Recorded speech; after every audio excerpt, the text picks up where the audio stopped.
Each and every day, enjoy the Simple Six menu at Subway, an entire made-for-you meal featuring one of 6 6-inch sandwiches like the Italian BMT or Black Forest ham, with any bag of chips and a 21-ounce drink, all for only $6. Subway. Eat fresh. The BS Report is a free-flowing conversation that occasionally touches on mature subjects. The BS Report. The BS Report with Bill Simmons. Welcome to the BS Report, here with Chuck Klosterman. Before we start, we want to give a shout-out to our sponsor, Stamps.com. Chuck, you hate going to the post office. Yeah, it's impossible. Going to the post office is probably the biggest burden in my life. I wish there was some way around it, but I don't see any possible way to have stamps on hand without physically going to the post office. There's no way around it, I assume. Oh, there totally is a way. Just go to Stamps.com, put a BS in the top right. You get a deal on a whole bunch of stuff, including free postage and a scale. You can print out your own stamps. So I'll just have stamps just coming out of my printer. Unlimited number. But what I'd love is if I could weigh the mail. Is there a scale or anything? Yeah, there's a free scale. It's so funny, man. You should ask. Because there's so many things in my house I'd like to weigh that are small, but I don't. I can't use a full-size scale. Very, very interesting point. You don't have to just use the scale for stamps. You can use it for small animals. Wow. Stamps.com. Check it out. Never go to the post office again. And now, our old friend Chuck Klosterman. What's happening? Not too much. Not too much. So you didn't like the LeBron letter. Let's start there. Yeah, I guess that was a more controversial opinion than I realized. It was controversial. Well, I didn't even know. Well, I was back in North Dakota, and Chris Ryan contacts me, and he says, "Hey, we're doing this thing on should the Cavs trade for Love, and keep Wiggins. Do you want to write something about this? Because we'd been texting about it ourselves, just kind of, anecdotally." So I didn't really have internet access at my mom's house, so I just kind of wrote this thing on my phone, and I sent it in, and then 4 hours later, many people seem to have noted on Twitter that I had made this thing about not liking the LeBron letter, which I'm surprised that so many people thought it was great. I'm just sort of shocked by it, but I guess that's just how the world is. So, yeah, I thought it was classy. I don't think it was the best thing I ever read in my life, and it was definitely a little bit contrived. But what did you not like about it? A whole bunch of stuff. I mean, first of all, let me start by saying I'm glad LeBron is in Cleveland. I wanted him to go to the Cavs. But okay, remember when the decision happened, everybody was like, how terrible this is. Well, this is the same thing. It's just that people liked the message. It's a guy using mainstream media essentially to put out his PR message. It was a completely constructed thing. There was it's odd how just because the sentiment was different, people were just falling over themselves about how wonderful it was. Also, didn't it sort of seem to imply that this was a non-basketball decision, that he was just going to make this decision based on his love of Northeast Ohio? But that's patently untrue. I mean, if Kyrie Irving would have ripped his Achilles in the last week of the season, and the Cavs would end up having, say, the 9th pick in the lottery instead of the 1st pick, do you think he would go to Cleveland? I thought during Game 5 of the finals, I specifically remember thinking to myself, it's going to be hard for this guy to go back to this specific team. Now, at the time, I thought they were going to make a whole bunch of changes. I thought Wade and Bosch were going to take less money. I thought they were going to be able to add a fourth, not an all-star, but maybe the next level down from that, and add a couple bench guys. And I really think what happened is that first couple days of free agency, the contracts were just crazy. And it became quickly clear to Miami and everybody else that they weren't going to be able to get the big pieces that they really needed to accompany those 3 guys. And I think at that point, that's when he started to check out. And the Josh McRoberts, Danny Granger was a Hail Mary, and when you have this guy talking about he wants to fix the roster, we got to make this roster better. We got to do this and that. And all they can come up with is Josh McRoberts and Danny Granger. At that point, I really thought there was a chance he was going to leave. Well, I'm not surprised he left. I'm not questioning that he wanted to go back to Cleveland. I think he did want to go back to Cleveland, but it had to do with sort of the letter itself and the way that it just, to me, plays into the worst provincial tendencies of local fan bases. I mean, everybody is from someplace. He could have went to Phoenix, right? The letter somehow suggests that, well, in Northeast Ohio, nothing is given, everything is earned. Whereas I guess in Phoenix, they would just give you a job and just give you a life. Like it's just an easy. I think everybody is from someplace, right? Everybody in America, people in Las Vegas who were raised there, think of it as a place where you have to earn it to make it. Nothing just easy, even though it's all based around the idea that you can make money fast. Every place is somewhere, and it means something to different people. It just seems really strange to me when he kind of decides that, well, I did this thing before, and I betrayed all these people, and they hated me, and I just need them to like me. I mean, in some ways, LeBron reminds me a little bit of Bruce Springsteen. He just needs people to love him so badly. Oh, wow. And he has this real, I know people are going to say this is a cynical take, but I think in some ways it's almost more cynical to say, hey, if I just say that this place I came from is different because that's where I learned to crawl, and they're just going to suddenly decide we're going to forgive everything and we're going to love you again. And of course, he was just totally right. It's just like he was told, it does show that his understanding of marketing is just, kind of next level. But I don't like things like this. I also think that it kind of illustrates how, the fan base for the NBA now is much more informed, and it's much more sophisticated. You get these guys who want to talk about metrics and analytics all day, and I think the average basketball fan now feels that they have to have this this hyper awareness of what's going on in the court, and yet they still want to believe aphorisms. They still want to believe when someone says, oh, Cleveland is different. This is a unique situation. I went to Miami to pursue my dreams, and then somehow, even though I'd lived in this one place my whole life, by being away from there for 4 years, I now realize that I must live there. And then the letter also kind of suggested that part of the reason he was doing it is sort of to help economic development in the area, to make other people want to stay in Cleveland. I just thought it was crazy. I mean, like I say, I'm glad he's in Cleveland. Of all the places he could have went, that's where I was hoping he would go. But I don't like things like that letter. You make some strong points. I love the LeBron Springsteen comparison. Do you think LeBron's going to release a song about this is going out to the factory people in the factories that do factory stuff? It definitely appeals to that sort of base, this idea that I am going to make you feel better about what your life is like by sort of taking on the persona of somebody who longs to be like you, to have this experience that you're having that might seem difficult, but actually I'm going to convince you it's great. I'm coming back to Cleveland, and now the river. So LeBron, I think you touched on one key point here. Well, two key points, actually. One, he doesn't leave Miami when he does unless he feels like that team is going south, which I wrote right after it happened. Two, he doesn't go to Cleveland unless that team has a lot of assets that he can actually win with. Now, let's say they win one of the last four lotteries instead of three of the last four. Let's say they have the 10th pick of the draft instead of the first pick last year. Let's say they ended up with Noah Vonleh at number 9 instead of Andrew Wiggins. And let's say he looks at that whole big picture and says, wow, I have no chance of winning a title next year. I think he rides it out with Miami one more year. I think he was always going back. I don't think he was going back this soon. And I really do believe that they promised him they were going to get Kevin Love, because I think there's something to those guys being left out of the letter, Wiggins and Bennett. I think it's not a coincidence that now 2 weeks later, or a week and a half later, those are the two people in the Kevin Love trade. And I know I love conspiracies a little too much, and I'm always trying to look into stuff and flip rocks over and do everything I do. That's one of the things I like about being a sports fan. I have fun with the stuff. But I wouldn't be shocked.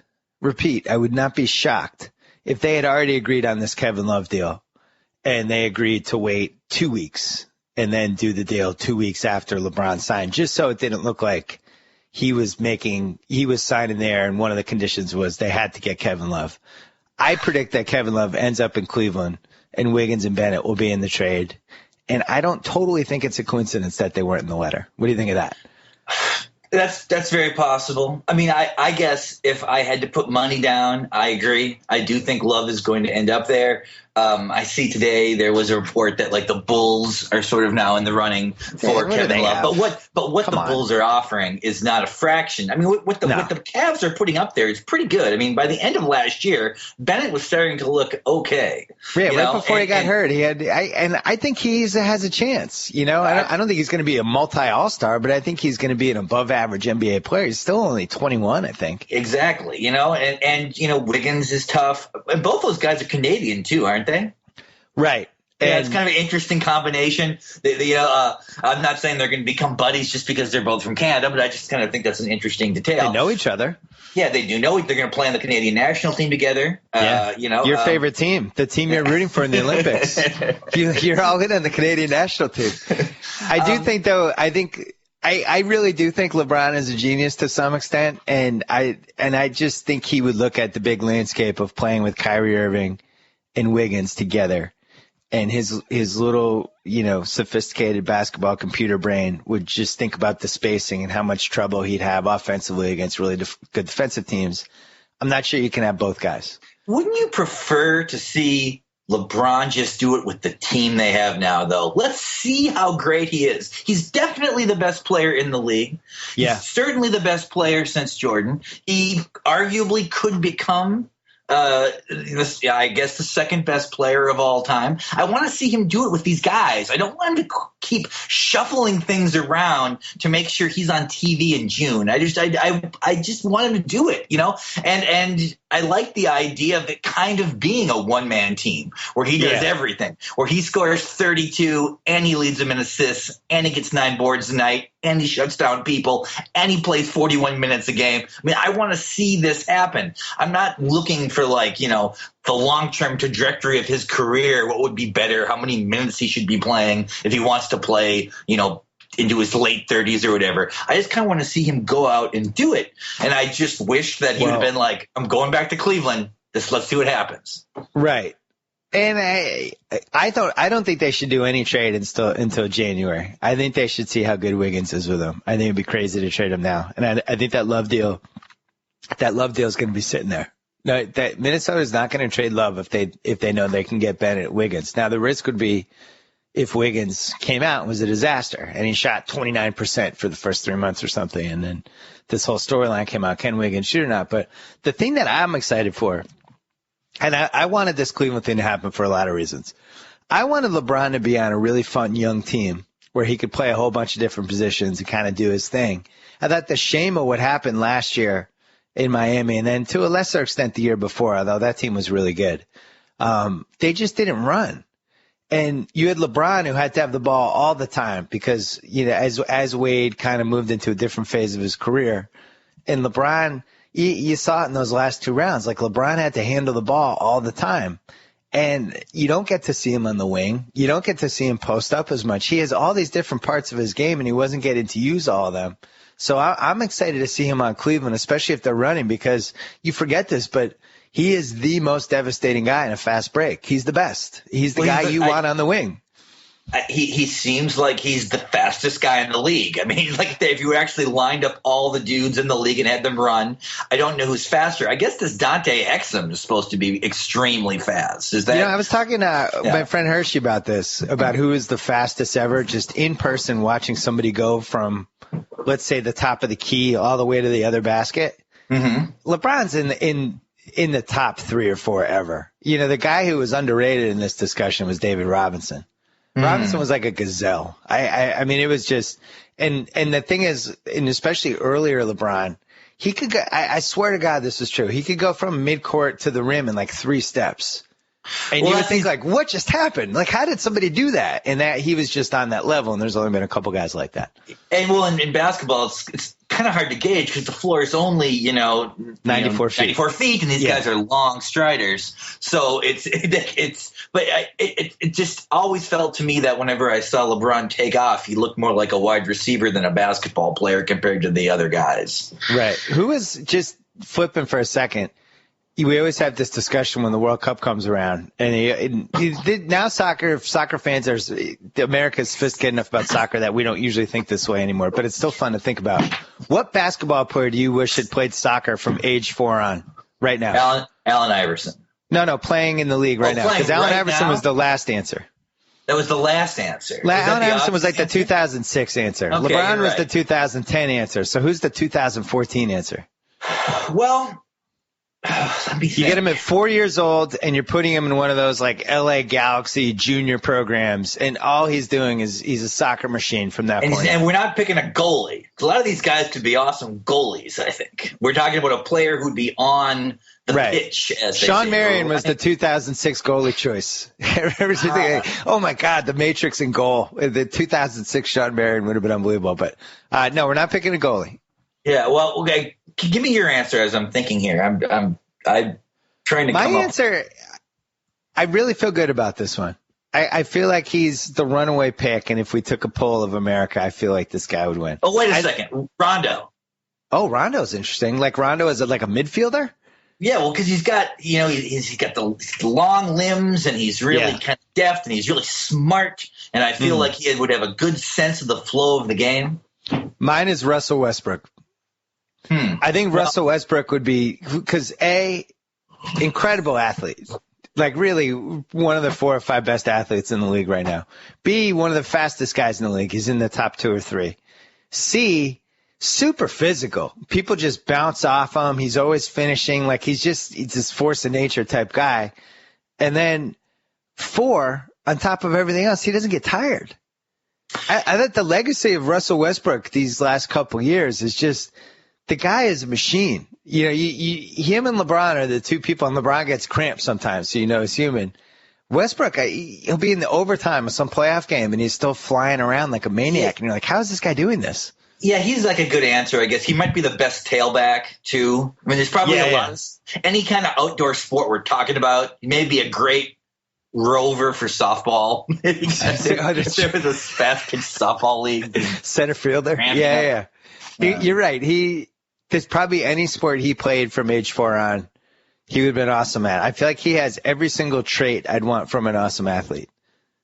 Although I don't know, golf maybe wouldn't have been good for him. He's too much energy.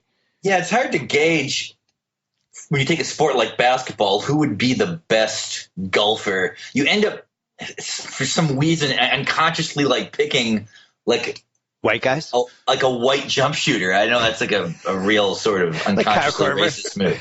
I would think Rondo would have been a great golfer. Yeah, probably.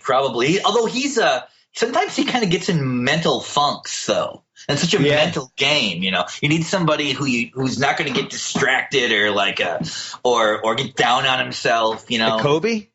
Just like you could see Kobe trapped behind a tree thinking I'm hitting this 2-iron and it's going through those 7 branches and I'm getting on the green right now. He'd practice constantly in all kind of conditions. He would. He should have played golf or tennis because he's a singular athlete. He's not somebody that really ever needed teammates. He was always kind of good on his own. His teammates just kind of had to coexist with whatever he wanted to do. He is probably more designed for to be an individual athlete.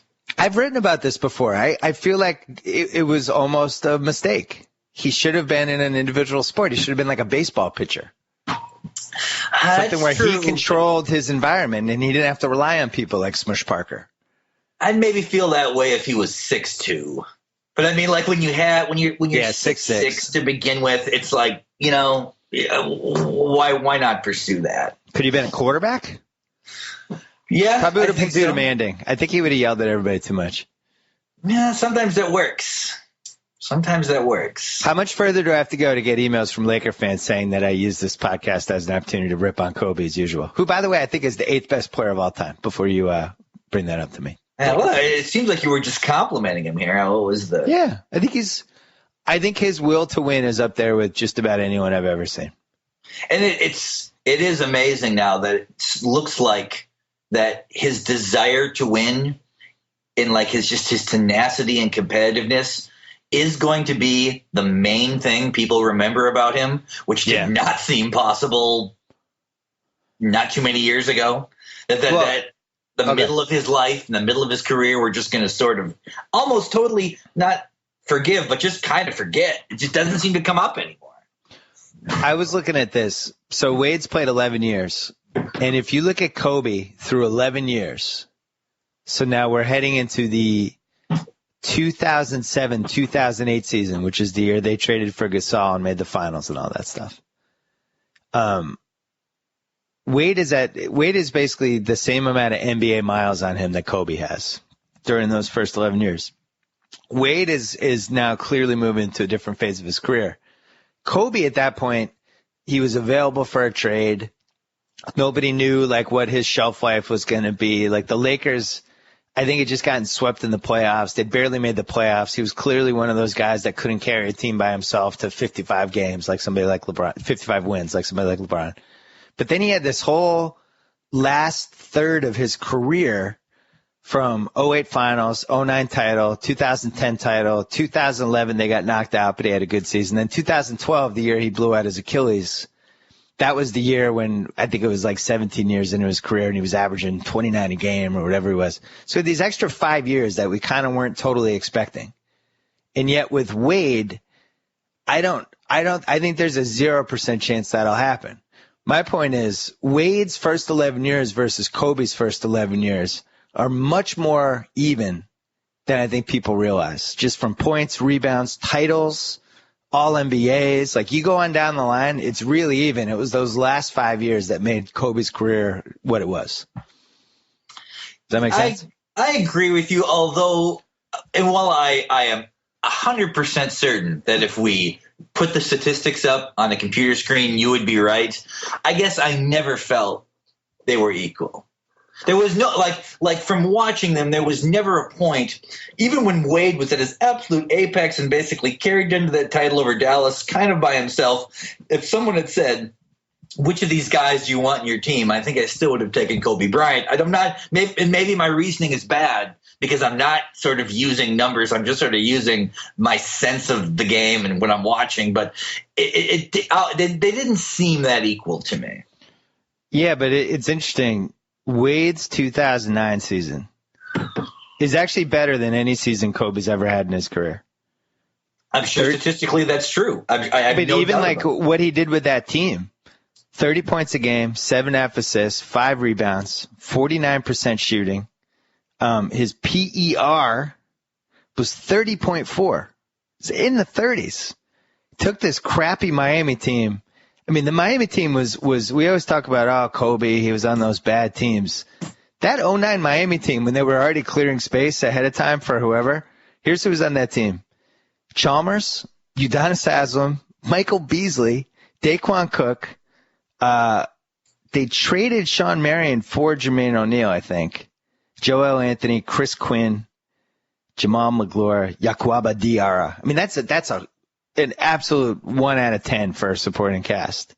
And he took them to 43 wins, and they lost in 7 in round 1 to Atlanta. But the point is, I think Wade, you could really make a case. I'm with you. I think Kobe was probably resonated a tiny bit more.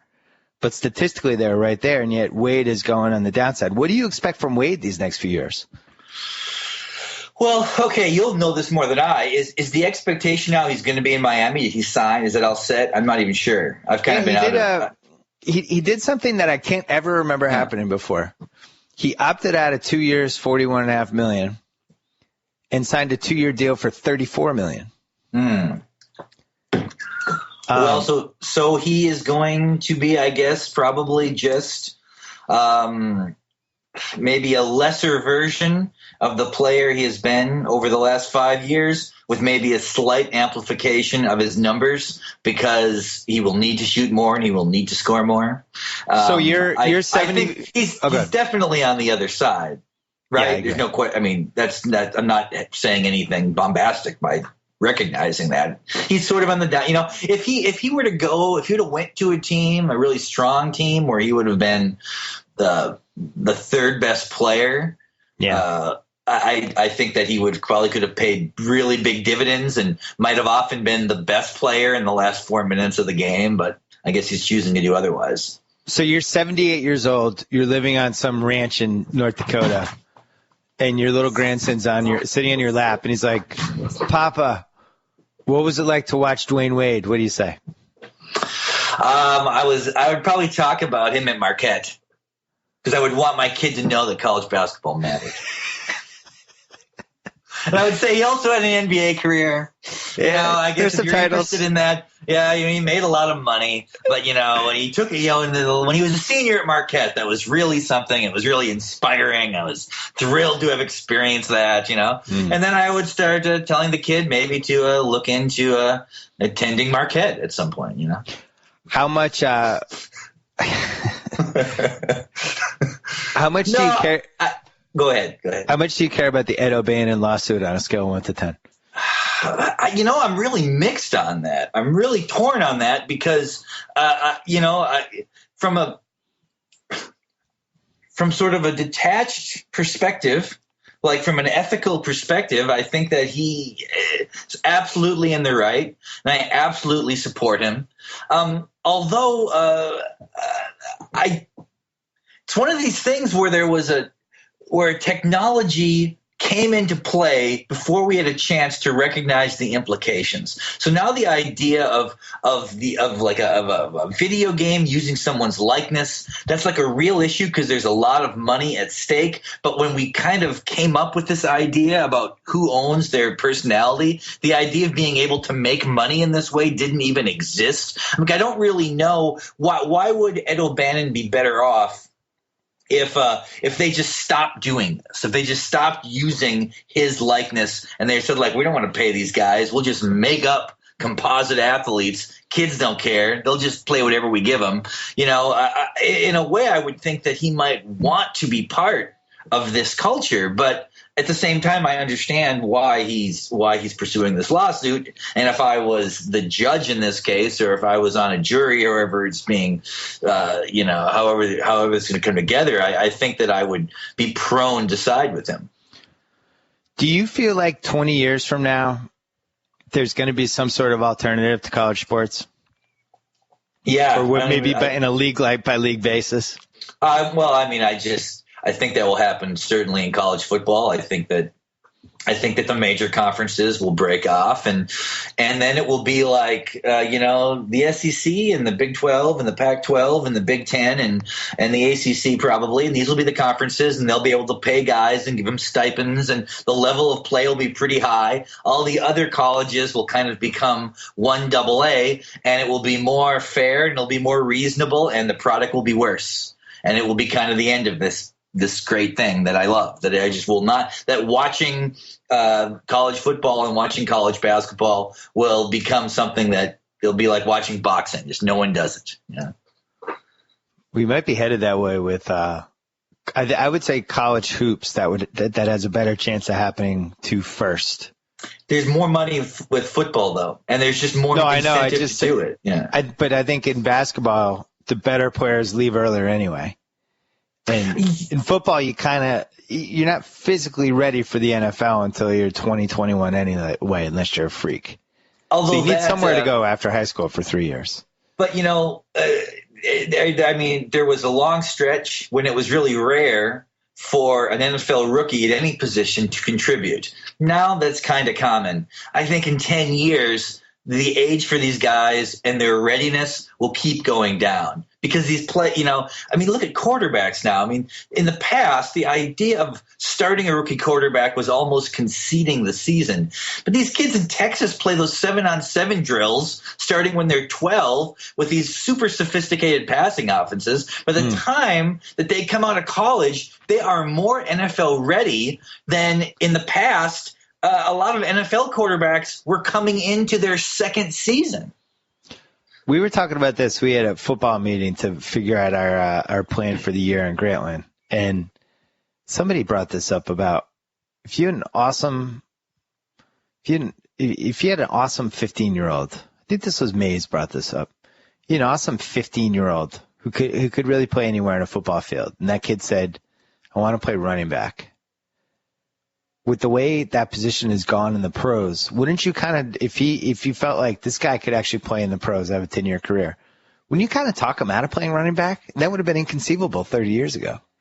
Yeah, I mean, I think that if you're looking at a 15-year-old kid and you're saying to yourself, how can we maximize his earning potential in a professional game when he hasn't even played college yet? Baseball. I think you're probably putting the cart in front of the horse. Like I'm saying, let's say this is this is a special case. This is a kid who's he's like Marcus Dupree. The LeBron of football. Like LeBron, yeah. So he's clearly going to do something professionally and make a lot of money. It's just he's so much better than everyone else.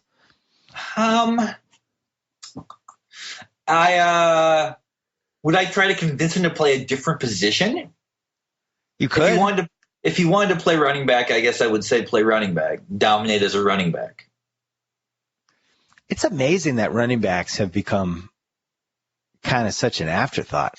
Well, here's something kind of related, though. Okay, that's true, right? Now, if we look at, how do we gauge what positions in the NFL are most important? The best way to do it, because it actually has like a bottom line, deal, is like how much they're paid. So quarterbacks seem to be the most important position. Left tackles seem to be next, and you move on down the line. Now running backs are way at the bottom, right? Okay. Cornerbacks are higher than you'd think they would be. Yeah, it's another position, okay? But let's say we were going to build the ultimate 11-man football team with these sort of requirements, okay? Your 11-man team is going to play 11 games, and each game the player will play a different position. So the guys you're picking have to be total football players. Okay, so it's like, I was actually thinking of doing a story about this for Grantland. I was going to ask people like McCambridge and Peter King and these guys and have them come up with, and have them come up with what would be the ultimate football team if you had 11 players and each of them had to play all 11 positions, offense and defense. If you were to do that, as I was thinking about this, and when I was thinking of the players I would pick, they were almost all running backs and defensive backs. The guys who could basically run, catch, throw, tackle, block. If you had to pick only 11 guys, and I was thinking of all-time guys, so I was like, well, probably Walter Payton would be the first guy I would pick. Bo Jackson, Nolan Cromwell, I think I would pick. A lot of, especially guys who were, Charlie Waters, guys who played quarterback in college and got moved to defensive back.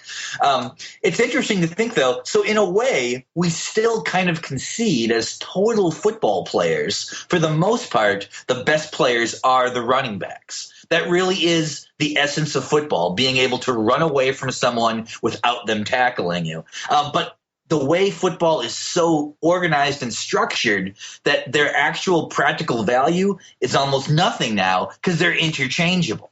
Well, and they also get injured too much because they're running into guys who weigh 300 pounds left and right. And it's pretty clear now that the idea of having a workhorse back and a backup back is not as good as having two backs that are kind of the same. Well, think about how the positions change though. So now it's like a Swiss Army knife position, which I think the Patriots have kind of seized on that, right? They have their guy who can run forward and fall down for 4.5 yards. They have their third down back, and then they have their guy on second down that you don't really know what he can do because he can run or he can throw a little screen pass, whatever. When we were growing up, a lot of teams just had the running back that could just run over people. But I'm not sure really anyone can run over people at this point because the defenders are getting bigger. But the running backs can't get bigger because there's only a certain level they can get to from a muscle weight standpoint, and then they lose all their quickness. So it's almost becoming unfair. I don't know if that's it because Adrian Peterson still runs over guys, jukes one guy, and runs away from guys. He's your all-time freak example, though, right? Okay, he's the most freak athlete we can put in that position. To me, the bigger change has to do with the ever-increasing kind of creep upward of completion percentage. I mean, when you especially look at the Big 12 as a conference, all those guys, almost every team in the Big 12, it seems like, has a quarterback who completes between 65 up to like 71% of his passes. It's just becoming less and less reasonable to run the ball at all. I mean, you go back into the 70s at the college level and even at the pro level, you would see quarterbacks who were perceived as being pretty great players with a 48 or 49% completion percentage. There was more of an incentive to run the ball because if you threw the ball, there was a 50% chance you were going to gain nothing. Well, now, if you throw the ball every down, over time, you're probably going to rack up more raw yardage than having a balanced attack. They're kind of lost because of the way the game has changed. I met Peyton Manning's wife after the ESPYs. Who's really nice, who's allegedly a fan of this podcast. So hello to her if she's listening. And stays out of the spotlight. She's like stays out of the spotlight. Yeah. But nice lady. But brought me over to meet her husband. So he was there, was talking to him for a couple of minutes. And I asked him, I got to ask you, we were talking about this in our office, and I'm kind of fascinated by the subject. How long do you think quarterbacks can play? Because when we were growing up, meaning you and me, they were done by 37, 38. Like you had your George Blanda types, but it's not like George Blanda was throwing for 5,000 yards. I mean, the amount of responsibility that Brady and Manning had last year was unlike anything, any kind of responsibility anyone had in the 60s. Training is much better. Sophistication of offense and the fact that, that things revolve around them. It's just easier to kind of, from play to play, be a quarterback. In a lot of ways because of all the rules, right? So the no hand checks at the line, all this stuff is in favor of the quarterbacks. And then on top of it, you can't touch them anymore. And I was like, so how long? And for, I don't know why, but for whatever reason, he thought 42 because he just thought physically after that, no matter how little you got touched, that it would be tough. He was like the grind of just getting ready to play would outweigh almost everything else, which is something Nash talks about this too, and Nowitzki talked about this. This seems to be a recurring theme with these guys. The great guys, when they think about like the finish line, it's not about, oh, can I do this? Like, could I get to the level I need to get to for a game? It's more like they look at the big picture of what the preparation would be day in and day out, every day of their life to get to the point to be ready to play. And at some point it passes an invisible line and they just kind of think, oh my God, I could never do that. Well, yeah, there's a lot more money at stake, so you got to do it, but the commitment is different. I mean, like Kenny Stabler was not working out in May. Like, no. Those guys he was smoking in May. Yeah, absolutely. Like the season would end and that was it. And they didn't do anything until maybe 2 weeks before training camp. Maybe you ran around wherever you lived. Maybe you thought about lifting weights, but maybe not, even if you're a quarterback at that time. Maybe you just did push-ups or something and then showed up to training camp and tried to play yourself into shape. Now none of these guys do that. So it's like, your whole life is, they probably in many ways, while they're obviously taking a bigger physical pounding during the season, they're probably working out way more during the off season, where just every day is push yourself to the limit. I heard this great story. I won't say who it was about, but Tom Brady was involved.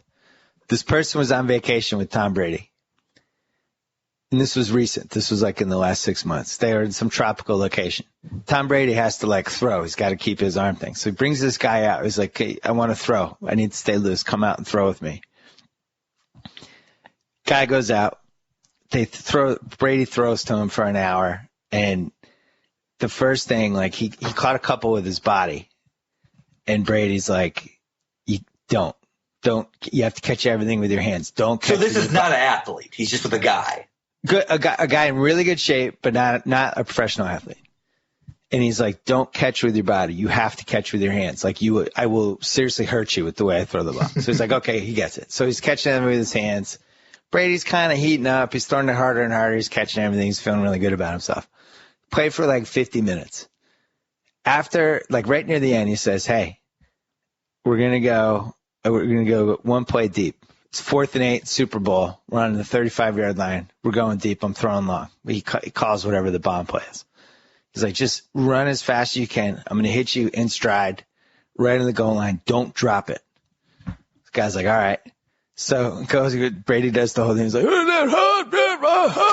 guy runs as fast as he's ever run in his life. Running. Brady throws this moon ball. Perfect, like 70 yards, right in his hands. He somehow catches it, falls over. So it was like the greatest moment of his life. But the point is, Brady, even on a tropical vacation, felt like he had to throw a football with anybody. It didn't even matter who it was. He just grabbed a body and pulled him out to a field for an hour because it's whatever ritual that is in his head, he had to do it. I got to say, that sounds like a pretty fun vacation, man. I have no interest in meeting Tom Brady, but it would be fun if on vacation you got to throw a football around with them. That would be great. Can you imagine? Tom Brady's like, hey, I did St. Louis. You want to go throw the football? Like, yeah, okay. I'd love to. Please. And they were like on some tropical beach? Yeah, they were like in the Bahamas or something.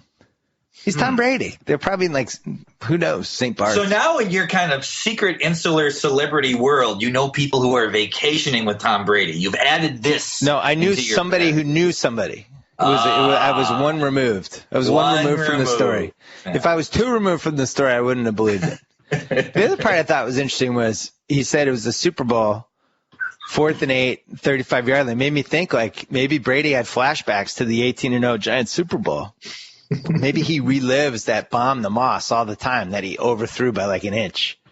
Well, that's possible, I guess. Remember that? Yeah, I do. I got to say, on a secondhand story, that detail might be imperfect. Okay, like the actual yard that's line. the one you're questioning. Like that would be it's like that story would pass the three guys. Maybe, who knows? So we were going to say we were talking about the World Cup. Yeah, You watched a lot of World Cup. You kind of like it, but there's things you don't like, and you're annoyed. I'm just guessing what you're going to say. You're annoyed by soccer culture. Yeah, years ago I wrote this thing about it was like a funny piece making fun of soccer, and with the premise sort of being that soccer will never become popular in the United States. Well, at least half of that is wrong. I was wrong about it. Like it, especially here in New York, it was insane. I mean, this is partially because in New York there are still people who are like, I identify as Colombian, or like I'm from England or whatever. So like even at the a 3:00 game, there'd be people be spilling out of the bars, and there was like all of these people were just talking about it constantly. You could not get away from it. So there was really no reason to just lock myself in a closet. That seemed dumb. So I watched the games, And a couple things I wanted to just throw at you kind of as a novice, but I'm wondering what you'll think of this. First is I think it's odd that soccer does not use sudden death. It seems like the sport where sudden death overtime would make by far the most sense. I guess they used to do this, and now they've went back to having the 2 15-minute overtimes and then the shootout, which is dramatic but seems like a bad idea. I feel like I have a better idea for how they should break ties in these soccer games. Let's hear it. They should play the first 15-minute overtime just as they do. Just, then they have their little break. And in the second 15-minute overtime, they shouldn't use goalies. It should be the first team who can get an accurate shot on goal from anywhere. Because what happens right now is that the teams play so conservative in overtime that either they just wait for the shootout to happen, or one team scores a goal and they may have scored 9 goals. Because they're just going to shut everything down, and it takes away clearly the greatest thing about soccer, which is that the game is exactly 2 hours. That is far and away the best thing about it. That if a game started at 3, I could tell someone I'm going to meet them at 5:10. But when you get that overtime in there, it's a whole extra half hour, plus the shootout goes on and on. I'd rather see one 15-minute overtime of regular soccer and then sort of this crazy thing where they're just trying to get an accurate shot on goal. I think it would be more effective. So I've talked about this a lot with people. I really like soccer. I feel like I've been watching it pretty passionately now. On and off, depending on what else I was doing or whether I was there that weekend or whatever. But I feel like I have a good grasp on it. I've been watching for 7 years now. The penalty kicks has never felt right, but yet nobody's been able to come up with a better idea for what to do. And I think it's twofold. One of the problems is they only have 3 subs for the entire game. So then you get to the World Cup, and now you have these extra 2 15-minute periods, but you still only have 3 subs. And then on top of that, if you sub somebody, he can't be in the penalty kicks. Well, that seems stupid.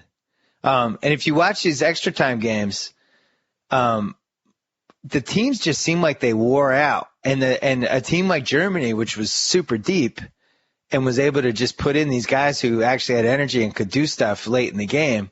And we saw that happen in the game the U.S. lost. They put in a forward late in the game, and he had more energy and was able to do stuff and kind of affected the game. It seems like it would make sense to increase the number of subs to like 7 or 8. But also make everyone eligible for the penalty kicks if it gets there. I would make it. People in Europe are really against that, though, because whenever you talk to somebody from England about, you're talking about American football and, association football or whatever, one of the things that they always think is just idiotic is the amount of guys coming in and out of the game. They just think that's ludicrous. So I think that they would be the sort of the center of the sport would be very against the idea of adding more substitutions. I would argue that it's more ludicrous to decide a 120-minute game with 5 penalty kicks. Well, especially when it's really just guessing. The goalie's just guessing. And if the kick is perfect, there's nothing you can do about it. If it's right on the pipe, you have no chance. But for the most part, he just has to anticipate and dive one of the 2 ways. So that's I find the that. other thing I was thinking was, so in extra time, you have 2 15-minute periods. Maybe you up it to 3, but so maybe it's 40 minutes total, and it's 2 20-minute extra time periods. At the 10-minute mark, you lose a guy. So if it gets to 40, now you're playing just 7 on 7. Yeah, that's the idea. They do that. Don't they do that in hockey in overtime sometimes? Yeah, they go from 5 on 5 to 4 on 4. Yeah. But I'm saying like 10 minutes into that first extra time, it's you remove guys. So now it's 9v9 with the goalies. Then it's 8v8 with the goalies, 7v7, and then it ends up 6v6 for the last 10 minutes. I feel like that would at least be more like soccer than penalty kicks. I would go more radical. I would remove the goalies. Think of how edge of your seat intense that would be. Yeah. Every time the opponent has the ability to kick the ball, it would seem, even if he's 60 feet away from the goal, it would seem totally possible that he could score. I think that would be more exciting. I don't want to be a party pooper with the World Cup, but I do think a big part of the success of the World Cup was when the games were on, and people don't seem to like. Everyone's like, "Oh, soccer," and we always did this little dance with soccer. Oh, it really took off. Like you could go back into my columns in 02 and 06. So basically the same thing was happening. There are more people watching now, but a lot of that had to do with it's just easier to watch TV now, and you got the Watch ESPN app and all these different ways you can do it. The game looks good. The game looks good in high definition. I mean, HD, the main thing, 2 hours. But wait, hold on. I was just going to say, in Russia in 2018, the games are going to be on like in the middle of the night in New York City, and I just think if you look at what happened with the Winter Olympics, which kind of really came and went, and a lot of it was tape delayed, and I can't remember 5 things that happened in the Winter Olympics other than the hockey. I don't think it'll have the same impact. I mean, the bars are open until 4 here. That will actually be crazy. People will love that. I mean, okay, in my defense, when I argued that soccer would never become popular in the United States because I kind of felt it kind of betrayed or contradicted some like kind of central ethos of Americanism, I mean, in my defense, I will say I could not have anticipated the amount of like this activist pro soccer community that's like, I mean, obviously ESPN, obviously Fox Sports, Adidas, I mean, the New York Times, I mean, all these places that have, just sort of pushed this game for, different reasons into the faces of American people who just like want to like something. So they're like, I'll watch this too. But there was something about this that I think was interesting that sort of made the casual fan especially intrigued. While I was watching these soccer games, I was thinking, in all the other sports, what am I mostly following? I'm mostly not following the games. I'm following everything around them. I'm following who LeBron is going to sign with. What is Johnny Manziel doing off the field? All these little things that, if you go on ESPN.com at any given time and you look at the stories, very few of them actually involve games. Now, in Europe, soccer is like that to the 100th degree. It is the most gossipy, tabloidy sport. All they want to talk about is what team is being relegated, who is dating who, all of these little things. But it's not like that here. In the United States, soccer was only the games. You could talk to a lot of people who were going crazy about the World Cup and say, name 6 American players. And they couldn't do it. Or they'd name Landon Donovan as one of them. It's like they just had no one. But because of that, they were unconsciously drawn back to the idea that they were actually following sports, not the tangential peripheral things. It was just the games. America's on at 3. The Netherlands are on at 6 or whatever. We're watching these teams and we're really watching these games. I think that without really recognizing it, people were very refreshed by the fact that they were truly following sports again. That they weren't following the drama and the money and all these things that are around it. It was kind of interesting to just watch games. Do you think this is remotely true? I think that's a huge part of it. And there's another part that you didn't mention. The fact that these were 2 hours and out for the most part, unless it went extra time, which happened every once in a while. But even if it went extra time, then it was 2.5 hours and you were out. I think having a firm time limit and knowing exactly what you were getting from every game. 45 minutes, break, go to the bathroom, go run out and get a sandwich, whatever. Okay, it's back. Another 45 minutes. Game's either over or it's not. If it's 3-1 with 4 minutes left, you can leave. I think just knowing what the limits were to the games was really refreshing. Look at where baseball is now. I mean, Jesus, I turned on a Red Sox game the other day. It was 3 hours in. They were in the 6th inning. It's like, when you compare soccer to baseball, I do feel like soccer can take baseball's corner to some degree. I really do. Well, I think from the perspective of ESPN and like Fox Sports, I think that they're actually looking at soccer as the solution if the worst case scenario with football happens. That if there is this, if the corner really turns on this medical research and it's like, football will kill you. Like if you let your kid play football, you're basically saying you don't care if he lives or not. And if that's suddenly, if the erosion of interest in allowing people to play football becomes kind of just like a tsunami, I think they're like, maybe we can just swap this in. I don't know. Well, that's definitely, and you're talking about now there's a higher sophistication about soccer. And I look at somebody like myself that really knew nothing about soccer going into I watched the World Cup games, but 2006 was the first time I got genuinely intrigued by it. I started watching Premier League a little bit more and things like that. And by 2014, I feel like I have a bit of a grasp on it. I have friends that I email about soccer with, and, we put in somebody like Yedlin in the middle of a game, and all of a sudden he's got speed on the outside, and I can actually understand that now. And I think there's a lot of fans like me that watch soccer now, and it's not just people running around kicking a ball. Like they can see the strategy and they can see some of the stuff that's happening. And, I think a really big moment for me just as a soccer fan was I was so upset after we gave up that goal in the last 20 seconds of the Portugal game because I felt like I understood soccer well enough to know just how horrible that goal was to give up in the last 30 seconds and to let somebody get behind you and just kick the ball out of bounds, foul somebody, whatever. But that situation, I don't know if I would have understood how bad that was 8 years ago. It would have been like, oh, they had lucky goal by them, This was like, I was like, oh my, like I could see it as it was happening and the whole thing. And I think as the MLS has helped a little bit, let's be honest. I didn't think the MLS was going to work. But I don't know many people who've watched that. Do you watch that? Here's the thing. I don't. But I think it's really succeeded in some of these cities. Well, and I think you have with soccer. In Portland and Seattle, it has worked because Kansas City. There's like 7 or 8 cities where it's worked, and it's built like a soccer. I hate the word hotbed, but let's use it. It's built these little hotbeds around the country where people really care about soccer. I thought it was cool to see all the fans. Well, I mean, that trapped is, in these stadiums watching World Cup games. That is I have to say, it's the interesting thing about this sport's sort of move into America. Like, it is definitely the most politicized sport.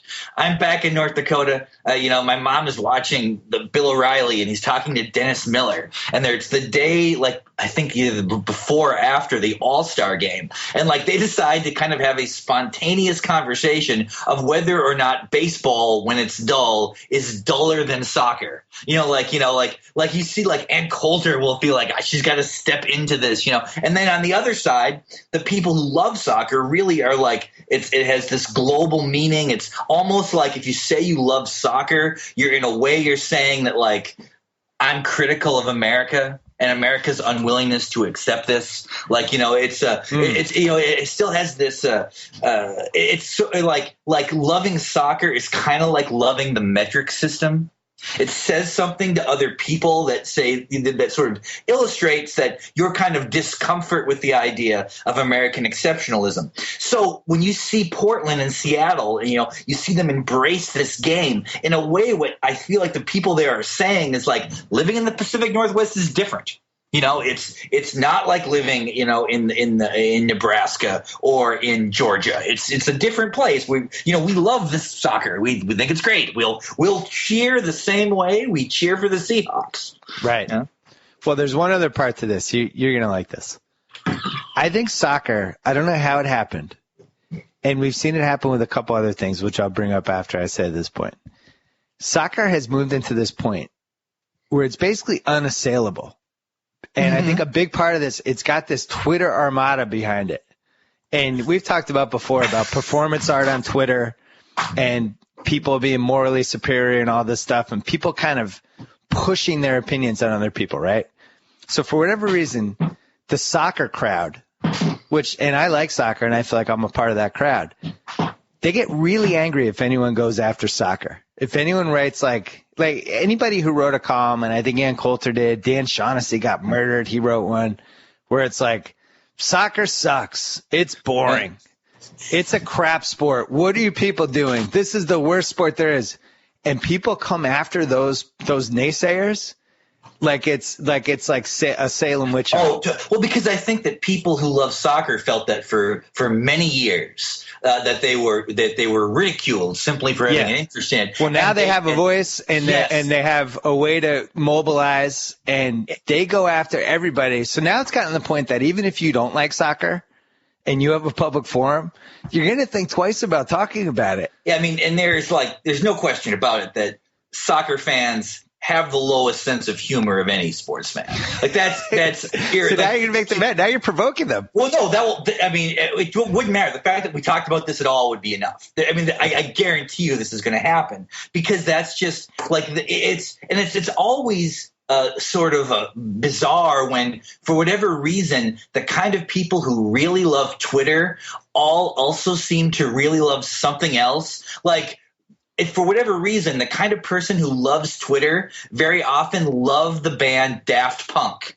Now, Daft Punk's a good band, right? But when that record was coming out, you literally would have thought like the Beatles got back together again, and like the two dead Beatles were alive again, and they've recorded this record. Like, it's the same way with soccer. The kind of person who is really obsessed with social media and really interested in the idea of having all their thoughts be public, for whatever reason, tends to be the kind of person who gravitates towards soccer. And this is what happens. It's like it's probably coincidental, but it ends up having the exact effect you just described. You went further than me on that one, but because I feel like the same thing kind of has happened with baseball. See, now you're scared. No, I'm not being scared. I'm not being scared because I think it's possible here's where my disagreement would be. I think people could love soccer without liking Twitter. Right? Well, you can like, I mean, it's not like everyone. I don't think they're a combo. Yeah, okay. But that would be my only quibble. There seems to be a real, like a meshing of those two things, Like, let's say you went on, I think another one is Breaking Bad. And let's say you went on after the Ozymandias episode, which everybody loved and went nuts about. And you went on and you just went on a 7-tweet rant about that sucked. and you guys are all stupid. I'm tired of everybody just blowing Breaking Bad. It's not that good. Like, enough. Like, stop it. I've watched 8 better dramas than Breaking Bad. Like, what would happen? It'd be a carnival of hate. Exactly. I mean, that during the last season of Breaking Bad, which of course I was a big fan of, but it did become an untouchable thing. Beyonce is kind of like this, that she's this untouchable figure in the culture, and that the assumption is any criticism of her actually has a different meaning. I mean, that's the same way with like it's people who criticize soccer on Twitter. It is assumed to have a different meaning than the actual content of what you said. Maybe you just don't like soccer. Another one would be baseball stats.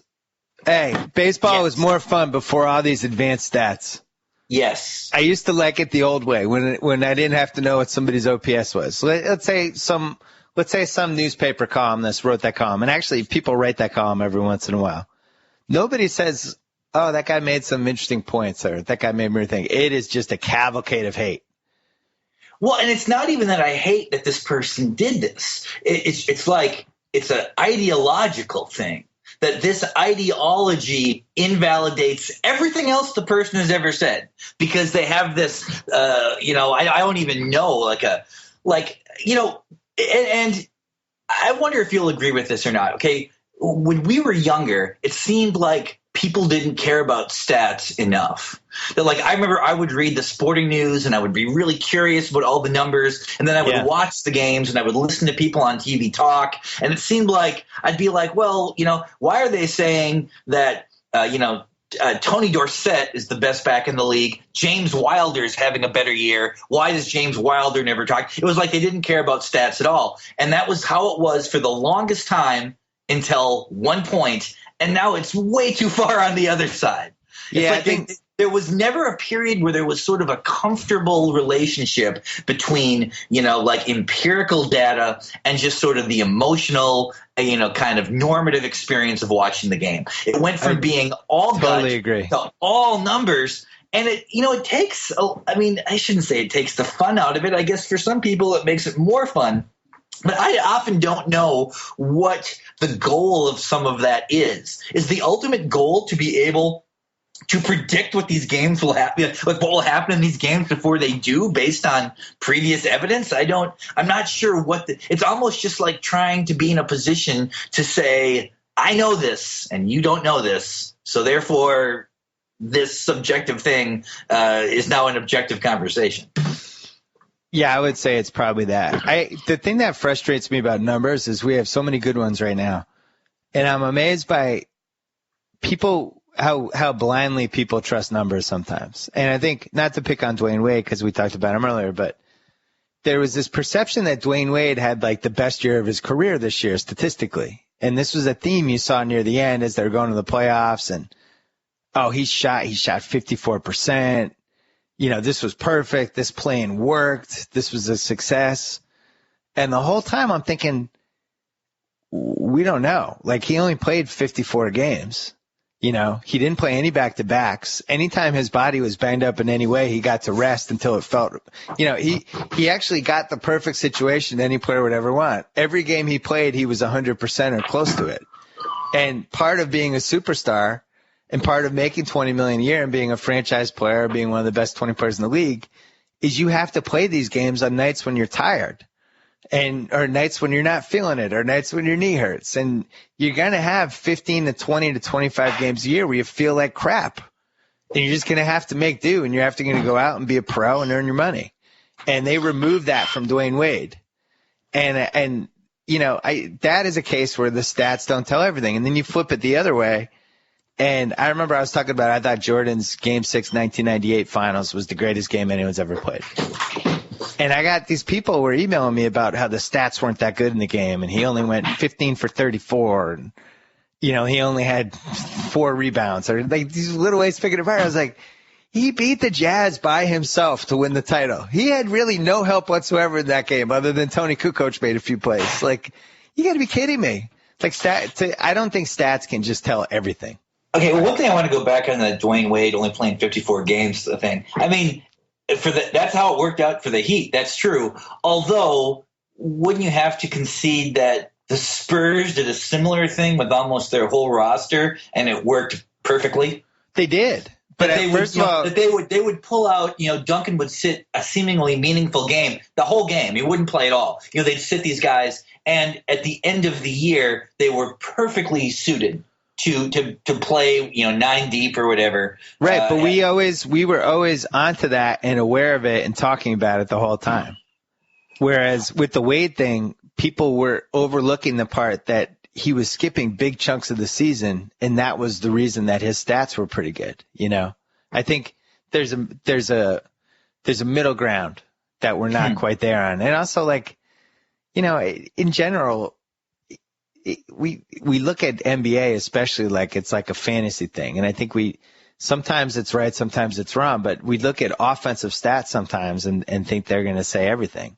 Like, people think Kyrie Irving is one of the best 15 players in the league, 20 players in the league, And just because you average 20 points a game doesn't mean that team's never won. It's a whole big picture, and stats are a part of it, but there are all these other parts of it, and I want everyone to get to a place where we're looking at all the parts.